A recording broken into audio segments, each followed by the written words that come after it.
Hi, this is Charlene Burke with Grow Because You Know. That's www.growbecauseyouknow.com. Welcome to Morning Mindset Cafe.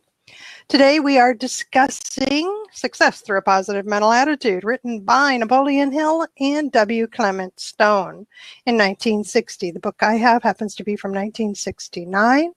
There is a PDF available to those who are in the live stream. Feel free to download and follow along. Not sure what page we're on in the PDF. In my book, it is page 164, which is the first page of chapter 15. Because today, for Morning Mindset Cafe, let's talk about your magnificent obsession. That's the title of the chapter. And the first sentence, the authors write, with the idea that we are about to give you, you can have riches far beyond your fondest hope. This idea will bring you a wealth of happiness, for your personality will expand and you will receive affection and love, both of a quality and quantity you've never dreamed possible. This principle was expressed dramatically on many occasions by the author Lloyd C. Douglas. When Douglas retired from ministry, he moved to a more extended form of inspirational teaching, the writing of novels. His ministry had reached hundreds, his books reached thousands, his movies reached millions. To each he preached the same basic message, but it was never so clearly expressed as in the novel, The Magnificent Obsession. It's the name of a book. For those who don't know, a novel is a fiction book. It's called The Magnificent Obsession. The principle is so obvious here that those who need it most may not see it at all. And we think about that. Those who need it most may not see this. I'll tell you what that tells me. And this is why I'm picky about who I work with, about the clients I take on. Just because you need it doesn't mean you want it. But by gosh, when you want it, amazing things will happen. So develop an obsession, a magnificent obsession to help others. Share yourself without expecting a reward, payment, or commendation. And above all, keep your good turn a secret. Love random acts of kindness. Anybody here familiar with random acts of kindness? You ever just do something nice and walk away?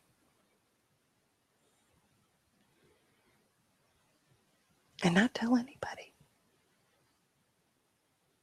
And look back over your shoulder to see the response from somebody, or maybe see it online, whatever random act of kindness that you had done that day or throughout the day, the random acts. And see how helpful it is to somebody's spirit, to see how helpful it is to somebody's ability to move. I mean, random acts of kindness, Boy Scouts, help somebody across the street, right? So, as Matt saying, acts of random kindness. So keep your activity secret, though, because again, we're not looking for glory, are we? We are not looking for pats on the back. We are not looking for commendations. We're not looking for awards or trophies or anything like that. If you do this, you'll set in motion the powers of a universal law. For try as you will to avoid payment for your good deed, blessings and rewards will be showered upon you. So no matter who you are, you can have a magnificent obsession. Every living person can help others by sharing a part of himself. You don't have to be rich and powerful to develop a magnificent obsession.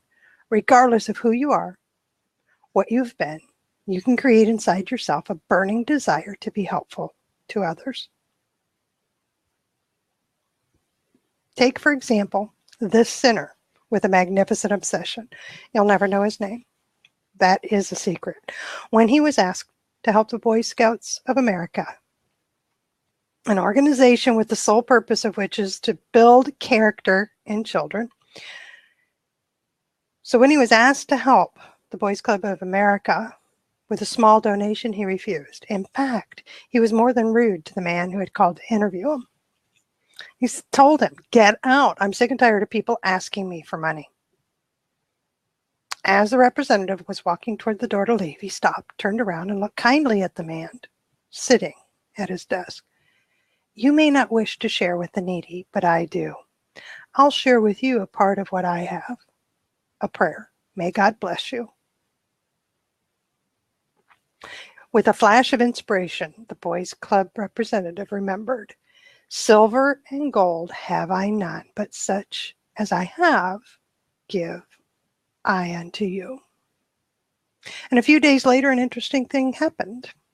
The man who had said, "Get out," knocked on the door of the club rep's office and asked, "May I come in?" He brought with him a part of what he had to share, a check for $500,000.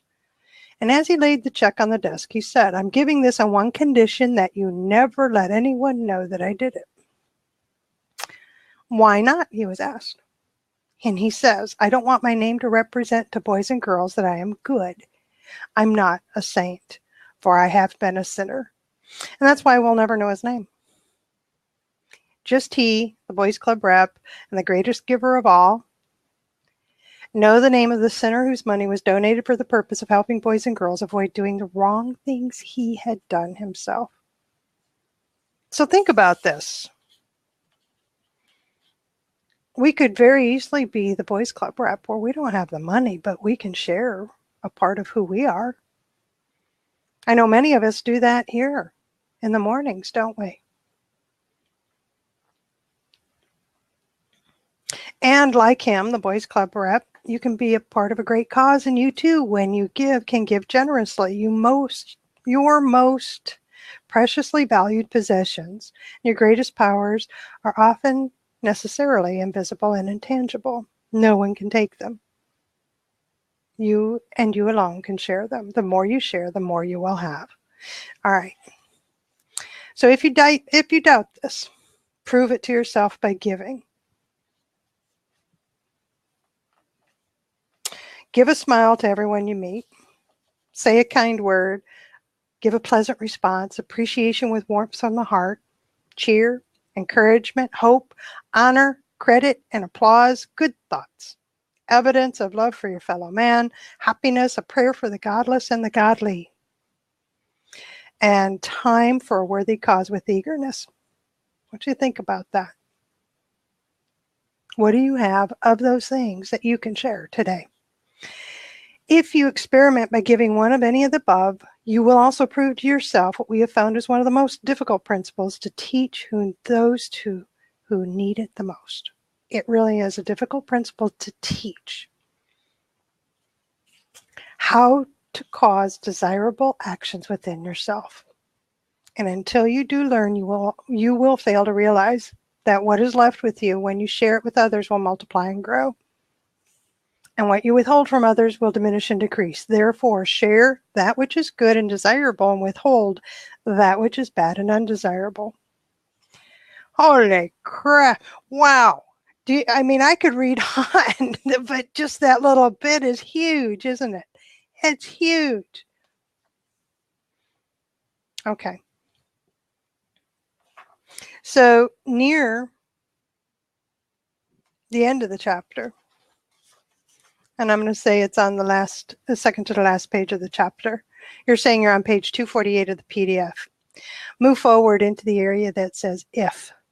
And this continues on after the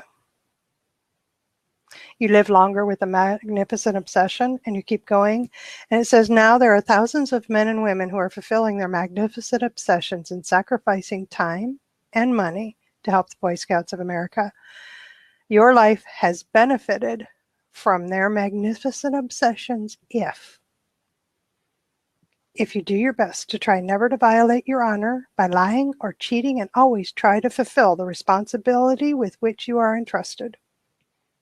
If you keep clean in thought and body, if you exemplify clean habits, clean speech, clean sport, if you associate with a clean crowd. If you stand up for the rights of others against the undesirable influence and coaxing of friends, and threats of enemies.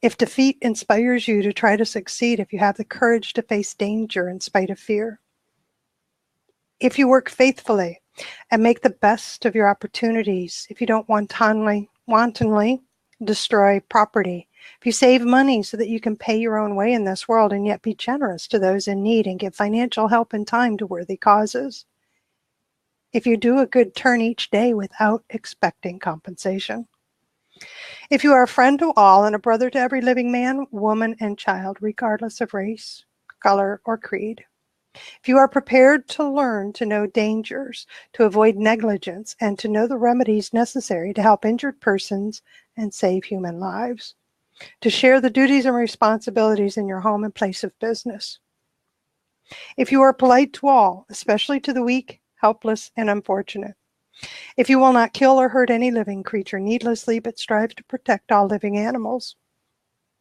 if you smile when you can, do your work promptly and cheerfully, and if you never shirk or grumble at responsibilities or hardships, if you are loyal to all to whom loyalty is due, to the members of your family, the firm for which you work, and your country, if you respect duly constituted authorities and obey that which does not violate your moral code, if you do your best to do your duty to God and your country, to help others at all times, to keep yourself physically strong, mentally awake, and morally straight, then you live and act in response to the imprint in your subconscious mind of the oath and law of the Boy Scouts of America. What kind of person would you be if you lived up to these standards? What kind of person would you be if you lived up to these standards? So it's not just in this book, is it? It's not just here. You can get all of those standards from the Boy Scouts of America. Bet you it's on their website. It's a great reference, isn't it? What kind of person would you be if you lived up to these standards?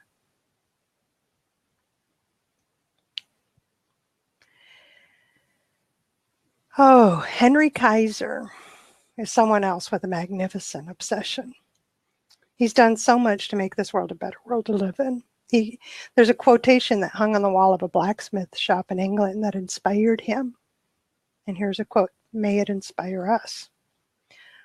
"What, giving again?" I asked in dismay. "And must I keep giving and giving away?" "Oh no," said the angel looking me through. "Just keep giving till the master stops giving to you."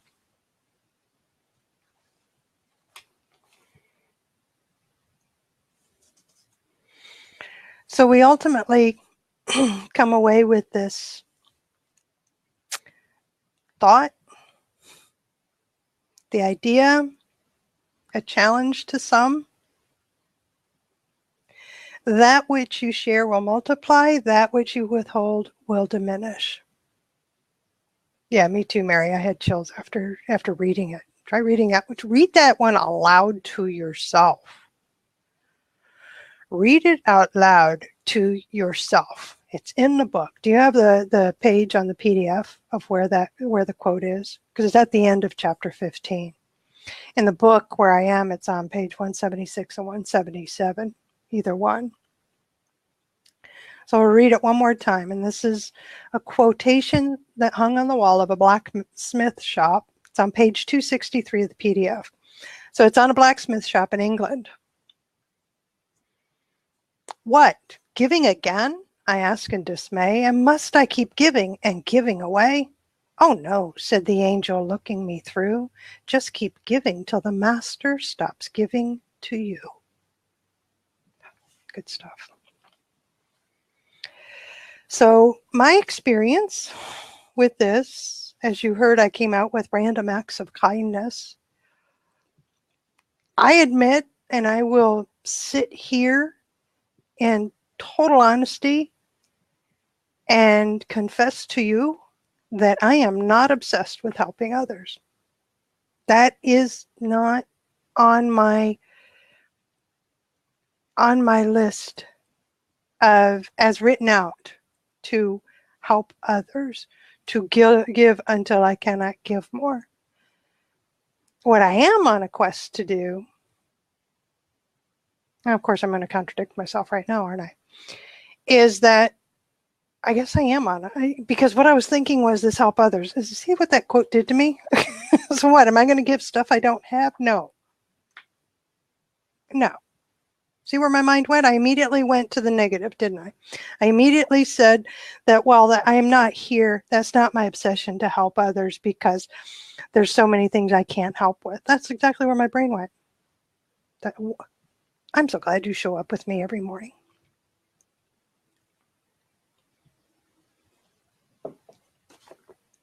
Where I do help others and what I get a big charge out of, and where it is an obsession with me, is to help others to think differently, to get a different perspective on the world, to grasp that there is a hope for something different.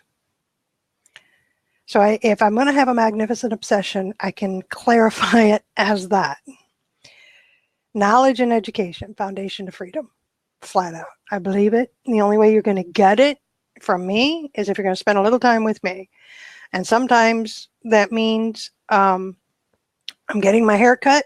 This happens all the time. If somebody wants to get to talking and I can understand what they're saying, I always ask, well, why do you do that? Why do you do it that way? And it's curiosity. It's not confrontation. Or I'll ask, what do you think about that? And why do you think that way? What kind of experience did you have to that makes you think that way? Teach me. Because I know that if they're able to share their little experience or big experience, whatever it may be, their thoughts with me, I'm going to grow. And I also know that they will grow.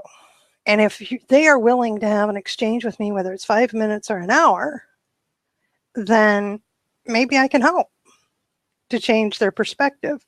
And what always happens is that my perspective and my horizons widen, don't they? They broaden.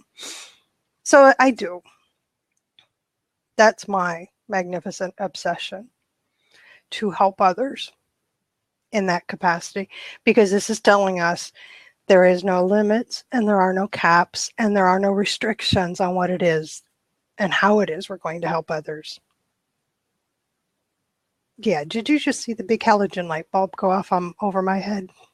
I almost blinded myself. Going to have to get my sunglasses. She finally gets it. Finally gets it. All it says is to help others. What is it that you have that you can share? I have had people come to me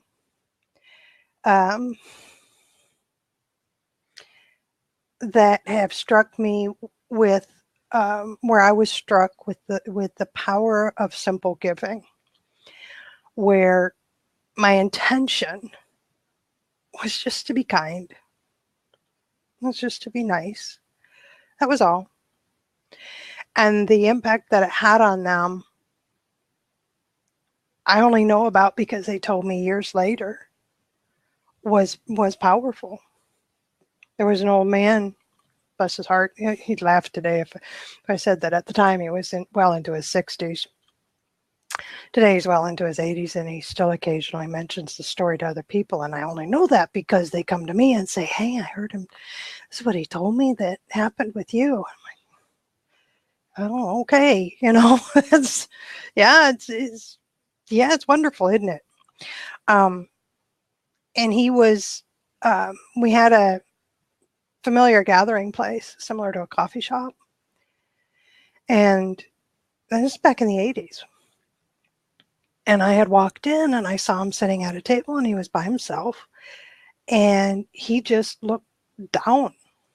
The shoulders were dropped, his head was down. He just looked sad.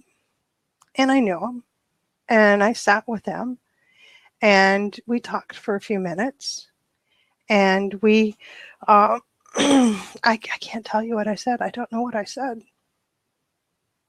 But I know that I was concerned for him, and he knows what I said, but I honestly don't know what I said. But, you know, I touched him. I touched his shoulder and gave him a hug and wished him well and what have you. And I think the encounter lasted, all said and done, maybe 15 minutes. That was it. 15 minutes. And until years later, I was told what this did for him, I didn't pay it any mind. I really didn't. Years later, he told me that he had been contemplating suicide. And he told me what had been happening in his life, and he couldn't let go of the anger and the hurt and all the things that he was holding on to, right? He couldn't let go, and it was just magnifying and getting bigger and becoming such a burden on him that he said he was serious. That's what he was thinking about when I came across him. And he was thinking it through, because it could have been that night, it could have been that weekend. You could have knocked me over with a feather. All I knew was he was sad. That's all I knew. And I hear about it still today, and not just from him. As I said, there's people that will come up to me every once in a while and say, so-and-so shared that story with me. And yeah, again, the intention. What was the intention? I just was nice to the guy. Now, my own experience has been when somebody has reached out to me over the years and offered a kind word, and I walked away feeling lighter for it. When somebody acknowledged me when I was at a down time and I felt not quite so alone. They have no idea. They have no idea the depths, just as I didn't with him and others. We have no idea I have no idea what your story is. That's really what it boils down to, doesn't it? You really don't know what my story is at any given moment. There's always a story attached to whatever's happening with another human being. And by doing random acts of kindness, we're interrupting the story for a moment and sharing a little bit of what we have to make the connection, so that if their story happens to be, you know, the negative that I'm talking about, be it me or you or somebody else, brings a spot of light. Then there's their story is good, and you're sharing in it and expanding not just your own personal improvement, whatever it is that you're sharing, the happiness, the joy, the smile, the feel good, the cheer, whatever it is that you're sharing is growing in you, and you're helping somebody else to get bigger. Oh, thank you for the cyber hugs. Reminder to look for times I can give acts of random kindness, even if it's smiling, yes, as walking by somebody. A great friend offered me a place to stay when I was having issues with my mom. She saw the sadness in me and took action. Oh, that sounds, yes. Isn't that wonderful? I've had where I was told that, well, I wasn't told. I made the decision that I had to leave a place I was living. I had to leave it. I didn't have any money. I didn't have any, I barely had a job. And somebody stepped forward, and at the time I was a smoker. So they handed me a pack of cigarettes, and inside the pack they had stuffed a couple of $100. Covered the deposit and the first month's rent on a little rat hole down the street from where I got the pack of cigarettes. They never said a word. They just handed me a pack of cigarettes.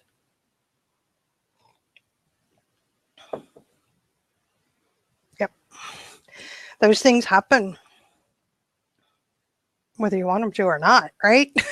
Because I wasn't going around asking for money. I wasn't going around asking for help. I wasn't, somebody was asking what was going on, and I just said, well, This is what's happening. As I do. I mean, that's how I respond to things. And somebody stepped up. And I do the same for others when that opportunity presents itself. Good morning, Christopher. So Cindy's saying, when there are many times when walking down the street, people look away. Yes. Or they're looking down. It's amazing how the demeanor changes just by walking past them and saying hi. Yeah, that great experiment. Oh, I love that experiment. Just for grins and giggles, sometimes I would walk the mall. And all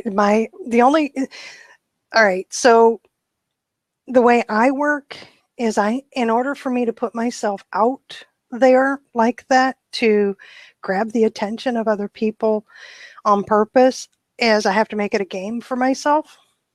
And so what I have done is walking the mall or the streets. I remember doing this in downtown Indianapolis, Monument Circle. I really don't want to have conversations with people. I really don't. I don't want that in-depth, intimate connection or anything like that. But I do want to offer some who aren't doing so well a little bit extra so that maybe they can get through the day better, and the smiles. So the game I would make for myself is how many can I get to smile back at me in this next hour? Something that simple, right? I've been in where I've been shopping, and to challenge myself to reach out, to connect, just that simple, say a few words, is that, when I'm in the line at the department store, the grocery store, whatever, the challenge is, can I get at least one person in line to say more than, hey? Hey, how's it going? You don't talk about the things in the basket. Never talk about things in the basket. I learned my lesson on that one. But, you can talk about what an event that's happening that day, whatever. It's usually them that I try to rely on to say something, because I'm not really good at small talk. See, those are the things I had to do to teach myself how to reach out and to communicate with other people. Oh yeah, in the small towns, everybody's waving at you. That's what makes small towns so darn terrific. The good side is everybody knows who you are. The bad side is everybody knows who you are. I've been in both the big cities and the small towns, and yes, the small towns are pretty awesome. But you know what? In the bigger cities, Indianapolis, Chicago, Detroit, New York, they're big cities, but they're cities of neighborhoods. So if you're in a neighborhood, you have your community within the neighborhood, right? And you have familiar faces where you never know their name, but you wave all the time at them. Maya Angelou quote. Oh, Mary, I've learned that people will forget what you said, people will forget what you did, but people will never forget how you made them feel. Spot on. That's what we're talking about, isn't it? That's what we're talking about. And the other thing we're talking about is, in today's language, about that mindset of abundance. And what does that really mean?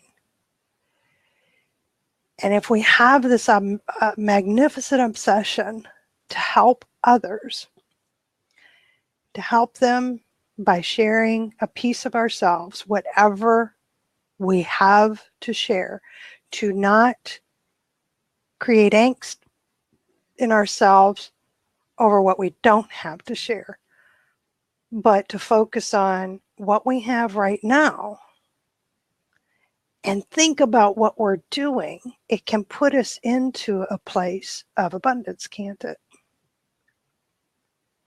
I do have something to offer. I do have a kind word or a smile. It's Andrea is saying, I think we miss the boat when we forget that money is just another form of currency. There's so much more to give other than money and abundance. Yes.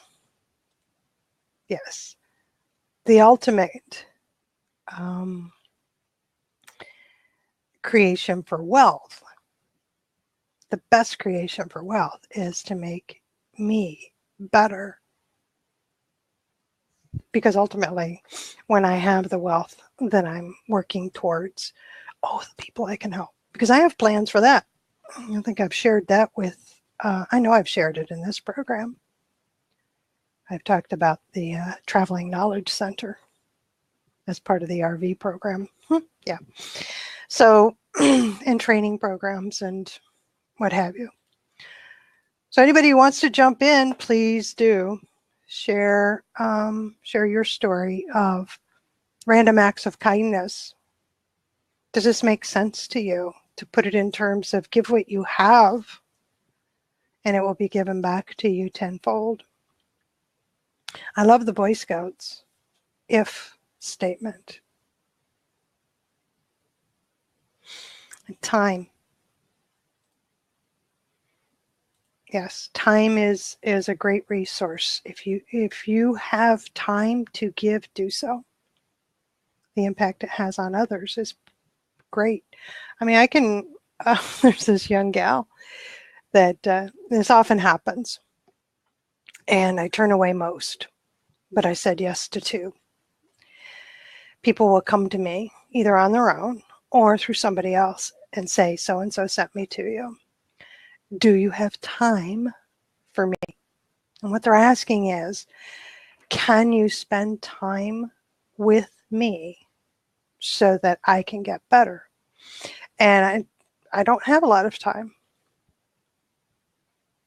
I don't. And we're going to go back to, there's a difference between somebody wanting it and somebody needing it. I'm not going to spend time with somebody who needs it, right? Needs what I have to offer. That's the same thing as my doing all the marketing in the world to everybody in the world because everybody could use this. Everybody needs this. No, I want to talk to the people that want it. A couple of weeks ago, Mary got a bit frustrated because she forgot to give her parking ticket. With time on it to the person who took spot in DC. Works the other way around too, doesn't it?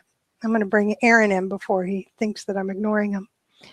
On days when I'm feeling like I want to hide from the world, I force myself to say hi or make eye contact, smile and nod at people. It changes my attitude. I don't often have spare change, yet if it's fun to pay for a cup of coffee in advance for the next person in line when I can be out the door and not even be seen by the next person. Have you done that through the drive-through? I've done that. I've never done that. Aaron. You've not done that? Never. No, I give to the people usually when they ask. But this magnificent obsession thing, it's pretty cool that it's today because I've, personally, Charlene, I've kind of been going through a lot this week. You have? And I've had to, really put in my mind that, hey, right now is a good time to practice this helping people thing, regardless of what situation I am in. And it really has, not only helped me with my mind and some of the stuff I'm going through, but it actually has paid off dividends too. I mean, because I was helping a friend, I really didn't feel like it, but they wanted a ride, help moving some stuff, and ended up working out to my advantage, more so than just, feeling good about myself. It does. I can tell you my own experience here on Blab. When I first started this, remember I told you I started it for me? And it really was. Those first couple months, that first reading through of Think and Grow Rich was all about me.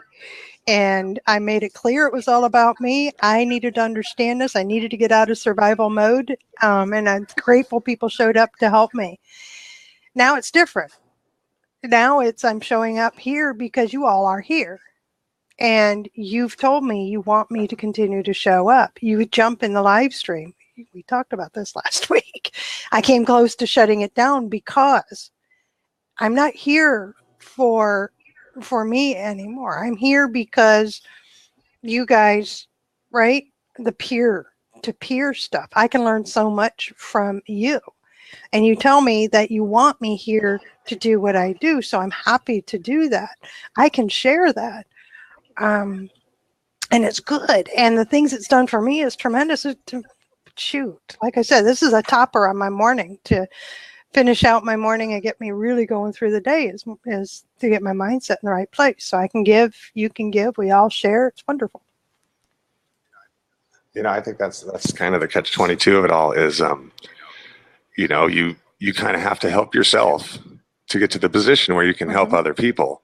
And then once you get that cycle, people talk about the downward spiral, but it works the opposite, an upward spiral. Help yourself, help some people. You get a lift. You're able to help more people. More people give a lift back to you. It's when, like you're saying, when you hold on to something and you don't share it, that it diminishes. And I actually had to do that this week because I had some negative stuff going on. And rather than feeding it and tying into that negative, and I just said, okay, I can deal with this. Let it just fade away. And it kind of hurt and kind of bothered me. But it started fading away, and I started feeding the good things, and those started growing. And so, yeah, I mean, this week was kind of perfect example of how a magnificent interception, not necessarily giving to someone else, but take the time to give to yourself too, and recognize, hey, I can step aside, get myself refocused, and then go out and intentionally smile, even though I'm in a bad mood. And it just perpetuates the happiness. Pretty powerful. Happiness. There you go. I love that. And Mary's saying, it saddens me when people have a problem with people who have money. Poor people can't help others financially. Yeah. So really what it boils down to is the people who strike out and are angry at those who have money are really living in a very small, wounded world, aren't they? They're not coming from the idea of sharing. They're coming from an idea of give me, of taking, right? Yeah, and that perpetuates that feeling. I mean, when you're having that feeling of I'm going to go take, you'll find people pick it up, whether they're recognizing body language, facial expressions, tone of voice, or some other intuitive way. They actually do kind of recognize your intention, and they reflect it. A lot of people do this subconsciously without being aware that, obviously when someone smiles, you smile back. It's kind of subconscious. It happens. Same thing happens with negativity. Same thing happens with greed or takingness. And it's that catch-22. If you don't identify it, you're going to keep perpetuating it, regardless of which direction you're headed. I think you're absolutely correct. And Walter's saying people who have money associate with people with money. Now think about that for a second. Did they seek each other out? Or was it because of their attitudes and the way they approached the world that they were drawn to each other? Just a thought. I think it's attitude too, Walter, because I got to tell you, this group I belong to in Facebook, it's attitude. We're all just thrilled to find like-minded people, right? There's almost 4,000 people in this group. It's awesome. It is incredible. Well, I know for 100% fact that it's attitude.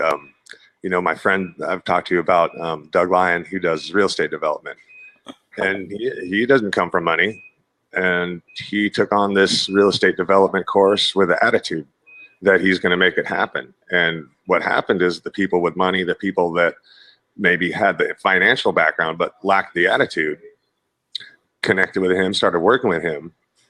His attitude rubbed off on them. Their projects were a success, so he got some money. And so it, even though he didn't have the money to give, he had the attitude, the ambition, the knowledge, and basically the drive to see a project through, which he shared with the people. They shared, and it perpetuated a positive growth for both of them. Yeah, there you go. So Cindy's sharing, she had a friend this week who offered to pay her electric bill as a loan when she was faced with it being shut off. Then yesterday, during her Positive News media site, suddenly showed up as expired. Oh dear, because it was set up by that friend where I didn't know to readily watch for renewal notices, so she missed it. Yes, it was the day before Positive News Day, really. And so this is Cindy saying, as I went into "you've got to be kidding" mode, okay, that's a stronger emotion than that, my friend went into gear, got on the phone to find out what happened, and got the site back online. Yeah. See, there's somebody else watching out for you. And whether it's something like that, where it's a close friend who's watching out for you, got your back, or it's the random act. That's the impact it has, right? It's all in our own attitude and what we give away. What we give, we get. Yeah, it's kind of interesting. I mean, I study a little bit of quantum physics and understand how relational mechanics work. Um, Mm-hmm. but I've seen it like I used to live in a really small town, and I've lived in a bigger cities. You know, like I'm in San Luis Obispo now, and whether it's law of attraction or whether it's just that energy goes out into the environment and comes back, I'm not quite sure. But I can tell you 100% sure that when I go out in the world with maybe a negative demeanor or something on my mind where I'm pouty, frowny, complaining, it seems like everybody around me is doing the same. Mm-hmm. And I know I've said this before, you know, I'll go to the store and smile at the guy, say a joke. In that small town, that little phrase will be passed back to me within a day or two. You know, so What you put out comes back. Oh, that's fun. That's fun. So here's a thought, and Cindy just Brought this up. She says she dropped everything for the day just to help me. Are we recognizing when somebody's magnificent obsession is turned on us? Are we recognizing when somebody took time out of their day to pay attention to us? Are we recognizing that, like Cindy says, this woman, a friend of hers, just took out valuable time from her day to focus on helping her? I think if we're able to see that, this is what's going through my mind right now. If we're able to see that as we are practicing it ourselves, we're in a state of awareness and we understand that this is all, gratitude is all a part of helping others. If we don't understand that and we're not seeing it, I'm thinking that it might be a red flag that maybe we aren't in the positive mental attitude that we were hoping to get into. Just a thought. Yeah, acknowledgement. yeah, I think that works in a mysterious way because I've noticed too, like if I'm feeling down and someone comes around and I can tell they're intentionally doing something to make me feel better. Mm-hmm. And I'm like, wow, someone's, you know, coming this way towards me. And the appreciation and the gratitude of that, you know, it switches something on back inside of me to where now I can go out and share this positivity. So I have identified it. I have acknowledged when someone else does it, and it does help. You know, it helps reignite my magnificent obsession of helping others when I am helped. Exactly. Anybody else want to join us in here and share your thoughts? Continue to share your thoughts in chat. Yeah, somebody come in. Takeaways? What are your takeaways?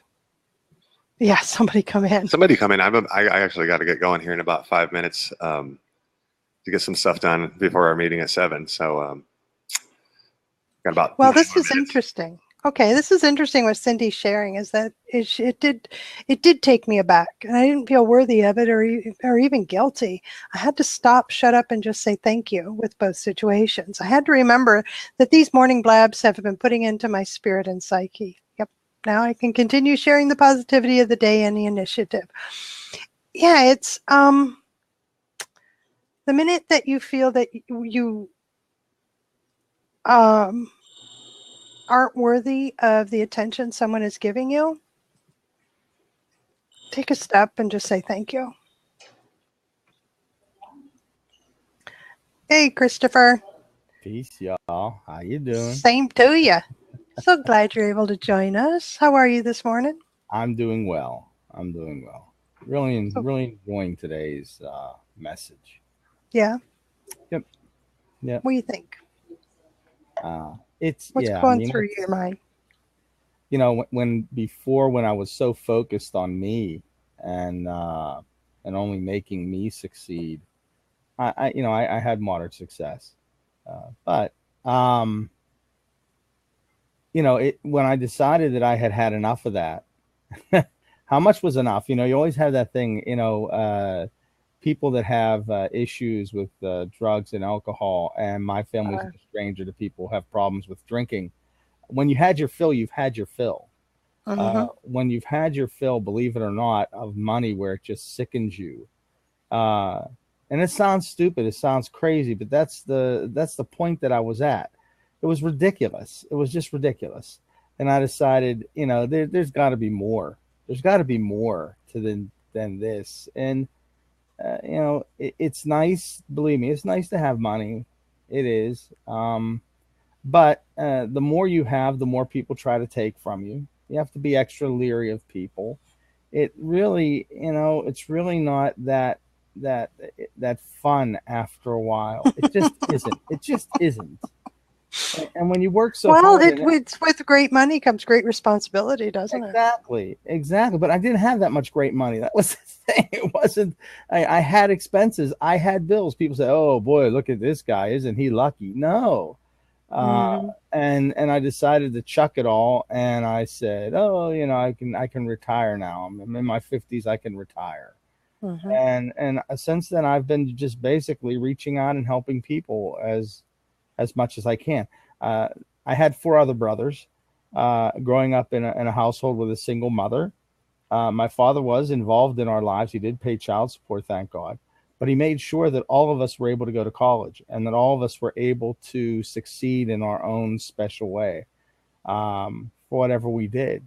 That support was something that I was missing. That support was something that I wasn't able to share and do with other people until I realized it was too late. And at that point I said, enough about me. It's got to be more about them. So I help people. I like helping people. I like seeing people become successful, and it makes me happy. It just does. It just does. And it's okay, Christopher. It is. I love that it makes you happy. And it's you don't realize the impact that you have on people's lives. It's funny because my mother was the same exact way. She would do for others all the time. And I didn't realize her impact on people until she had passed away. And she died in her mid-50s. She had cancer. The funeral home where she was laid out in is a big funeral home in Pittsburgh. I grew up in Pittsburgh. They had borrowed flower stands from funeral homes all over the city of Pittsburgh in order to just hold the flowers. She was in one viewing room, but we had 4 additional viewing rooms just for the flowers that she received from people whose lives that she had touched. It was an endless stream of hundreds and hundreds of people during the viewing coming up, telling us stories of how my mother touched their lives. This was a lady that was home making us macaroni and cheese and spaghetti. This wasn't this lady that we were talking about. She always seemed to have time for others. And I just feel so bad that I didn't learn that lesson earlier in life, that I didn't learn that lesson until much later in life, and squandered certainly many opportunities to help. If I could do it all over again, I would definitely reach out and help more people and not be so centered around myself as much.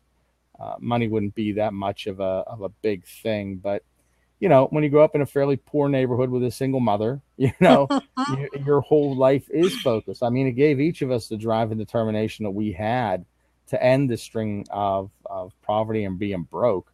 We weren't impoverished by any means, but it was a struggle for my parents, and I didn't want that for myself, and I don't want that for my family. But now I'm happy. I'm comfortable. I've cut my expenses. We have 1 car. We don't have 2 cars like a lot of other people have. It's just, it's getting rid of the extras in life in order to ensure the communication. And well, you're calling the extras, they're distractions. They are. Yeah, they really are. When I got rid of my car, that was a hard decision for me to make. And I decided, you know what? I really don't want my car anymore. And it was an older car. It wasn't something that was like brand new. It was this Jeep, but I'm a bigger guy, so I just happened to fit inside this Jeep perfectly. It was like it was designed for big fat guys. And I said, yeah, this is going to be great. And I got rid of it because I said, I hardly go anywhere. I hardly ever drive it. Why do I have this thing? And I started getting rid of things that were unnecessary. And my life has been fuller and richer since then. Sounds crazy, but it works. The more you get rid of, the happier you are, you know. And that's part of what we're learning here with all these readings from Napoleon Hill, right? Mm-hmm. Is, you know, really what defining what is really most important to each of us. I'm not going to tell you what's important. I'm not going to tell you what you should think, feel, or believe, but it's for you to decide. And once you've decided that, then to start making the changes that are necessary in order for you to attain that. Exactly. And it sounds like that's exactly what you've done. That's wonderful, Christopher. Yep. And it's, you know, it is enjoyable. It's enjoyable. I have a good life. I have nothing to complain about. Absolutely nothing. But, you know, I wish I'd feel a little better, but I am getting better. I do thank people for all their prayers and well wishes, but, there's a lot I can do. I'm not done yet. So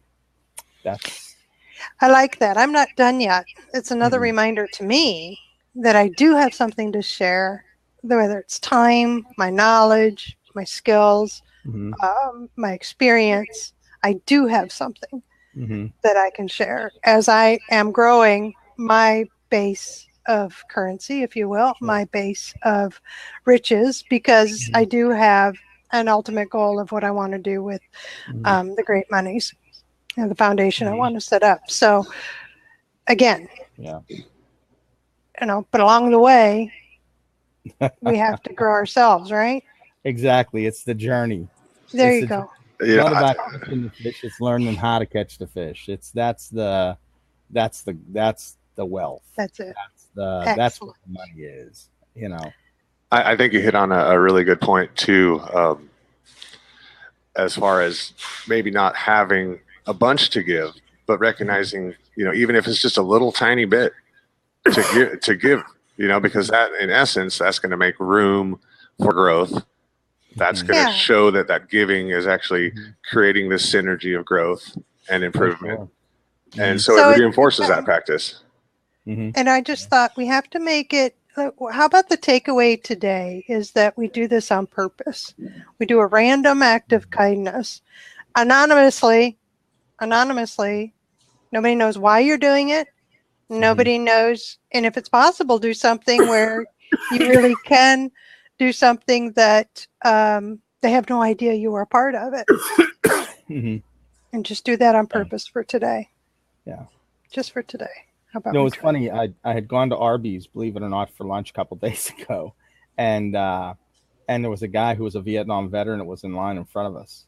And he went up there and he said, "Hey, can I get a senior citizen discount on the meal?" And I said, "You know what? They do have a veterans discount here." And the guy said, "Really?" I said, "Yeah, this is it." And I took out my credit card and I said, "Here, I'm buying him lunch." And the guy said, "Are you serious?" And I said, "You know, this guy was in his 70s."